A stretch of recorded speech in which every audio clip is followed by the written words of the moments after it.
여러분은 삼국시대 하면 딱 떠오르는 나라가 어떤 나라신가요? 철갑 기마병의 그 웅장한 고구려!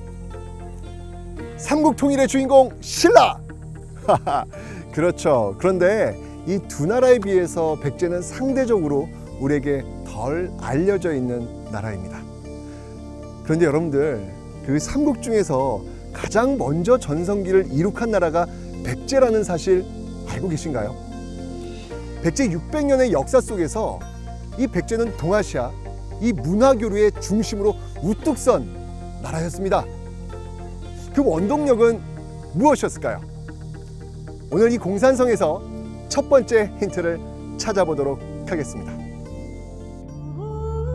해발 110m 능선에 위치한 유네스코 세계유산, 총 길이 약 2600m의 공산성은 주변의 자연지형을 최대한 활용하여 지어진 산성입니다. 현재 우리가 볼 수 있는 모습은 대부분 조선시대에 돌로 쌓아 올린 석성이지만 그 아래로 백제시대 축조된 토성 구간이 지나고 있는데요. 1500년 넘는 세월 동안 감춰져 있던 이 토성은 백제 특유의 판축 기법으로 만들어져 있습니다.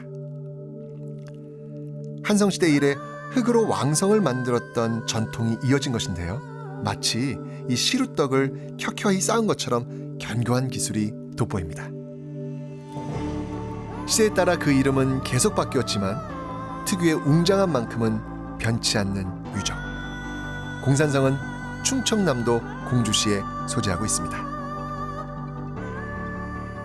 남쪽으로는 공주의 시가지가 보이고 이 북쪽으로는 금강이 접해있는 공산성. 와우, 이곳 공산성의 규모가 어마어마합니다. 제가 지금 서 있는 이곳 보세요. 이게 지금 공산성의 정상부인데도 이렇게 한 2000평 정도의 엄청난 규모의 평지가 지금 보이고 있습니다. 산성의 정상부에 이렇게 넓은 평지라 왜일까요? 조사를 해보니까 이곳에서 이 대형 건물지, 연못, 그리고 위계가 있는 건물에 사용되었던 장식 기와 등이 발견되었습니다. 그렇다면 이곳은 뭔가 중요한 시설, 즉 왕궁이 있었던 곳으로 추정이 되는 것입니다.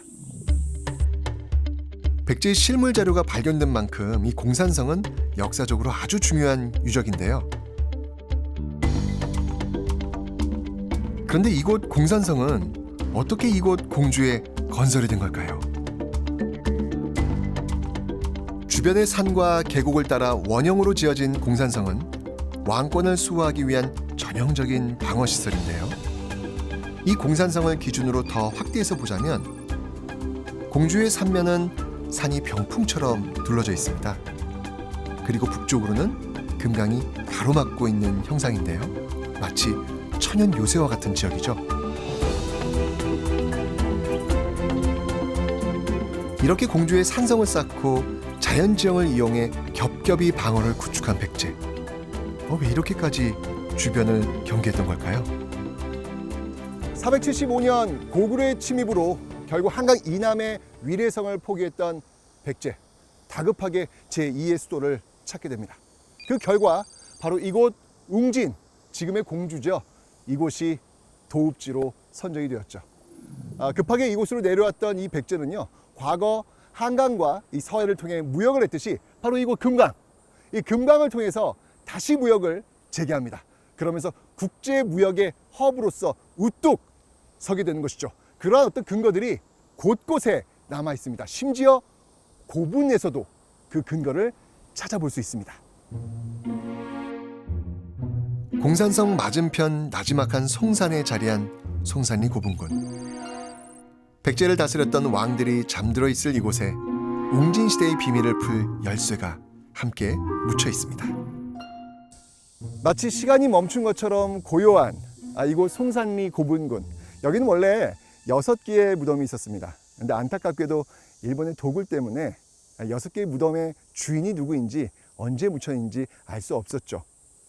그런데 1971년 7월 국민을 정말 깜짝 놀라게 했던 위대한 발견이 시작됩니다.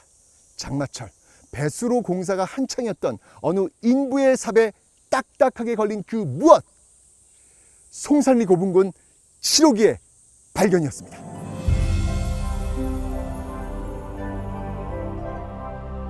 우연히 1500여 년 만에 세상의 모습을 드러낸 무덤 초입에 있는 이 두 장의 묘지석에는 우리가 기억해야 할 이름이 새겨져 있습니다. 백제 25대 임금 무령왕. 무령왕릉은 고대 동아시아 왕릉 중 그 주인이 누구인지 정확히 알 수 있는 유일한 무덤입니다. 때문에 동아시아 고분 연구에서 다른 유적과 유물의 연대 결정이나 피장자의 신분 추정에 절대적인 기준이 되고 있죠. 이 무령왕릉에서 출토된 부장품들은 자그마치 4,687점. 와, 이 전부 정교한 제작 기술과 우아한 아름다움이 돋보이는 유물들인데요. 왕릉의 출토품 중 가장 많은 수가 국보로 지정되기도 했습니다. 그런데 이 무령왕릉의 유물들은 예술적 가치 외에도 우리에게 아주 중요한 사실을 알려주고 있습니다. 여기 이 진묘수를 한번 살펴보겠습니다.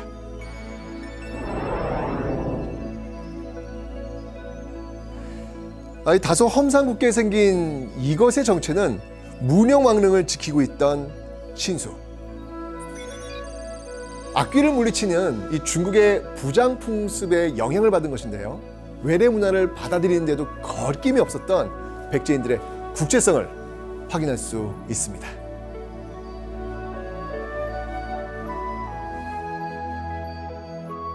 무령왕릉에서는 이 밖에도 태국산 납을 사용한 유리구슬과 중국 남조와의 교류를 보여주는 도자기 등이 발견됐는데요. 이 목관의 재료는 일본산 금송. 중국, 일본을 비롯한 동아시아 전역에서 물자를 수입해 자신만의 색깔로 발전시킨 백제는 그야말로 동아시아 무역의 중심이었습니다.